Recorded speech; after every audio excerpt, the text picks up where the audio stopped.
intelligence analyst John Miller and retired FBI special agent Dan Bruner. Thank you so much to both of you for being here. John, I want to start with you because you just obtained the NYPD intelligence report on the suspect. What can you tell us?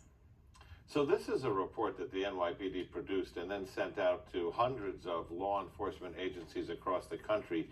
These are law enforcement agencies who are wondering what can be gleaned from this incident. Here's a couple of interesting findings of the report. Referring to the shooter, they say, he appeared to view the targeted killing of the company's highest-ranking representative as a symbolic takedown and a direct challenge to its alleged corruption and power games, asserting in his note, speaking of the manifesto that was found on his person when he was arrested, that he is, quote, the first to face it with such a brutal honesty. Now that tells us a lot, but there is also a second finding in that intelligence report, which we should talk about. It is the NYPD's kind of analysis on what this may mean in the threat stream. The rhetoric may signal an elevated threat facing executives in the near term, with the shooting itself having the capability to inspire a variety of extremist and grievance-driven malicious actors to violence. Now, that is part of what we've seen since the shooting, which is even with the capture, you still have executives, CEOs, hedge fund chiefs, the heads of hospitals and healthcare companies looking to get security details because they see this as potentially a rolling threat. Even today in Lower Manhattan, there were posters of the CEOs of different countries, companies in the style of kind of wanted flyers that are part of the reaction that is spilling out from this tragic killing and this very directed murder. Gosh, that is so frightening.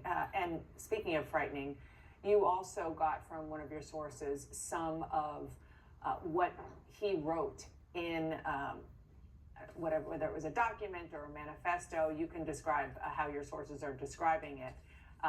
Can you share that with our viewers? Sure. This was a 3-page handwritten document that was found when he was arrested among his belongings. But it says things like, frankly, these parasites simply had it coming, referring, that is presumed, to the CEO of United Health who he gunned down. But note that the parasites is in plural. Was he going to strike others?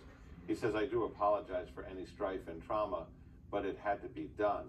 You know, I spoke to FBI profilers like the retired special agent of the FBI, who was the renowned profiler Mary Ellen O'Toole yesterday, who said, you know, these offender characteristics are this person who has, you know, put remorse and feelings about human beings aside, has anointed himself to be this singular human solution to this problem, that it entails a bit of narcissism and some other qualities that they find in these shooters.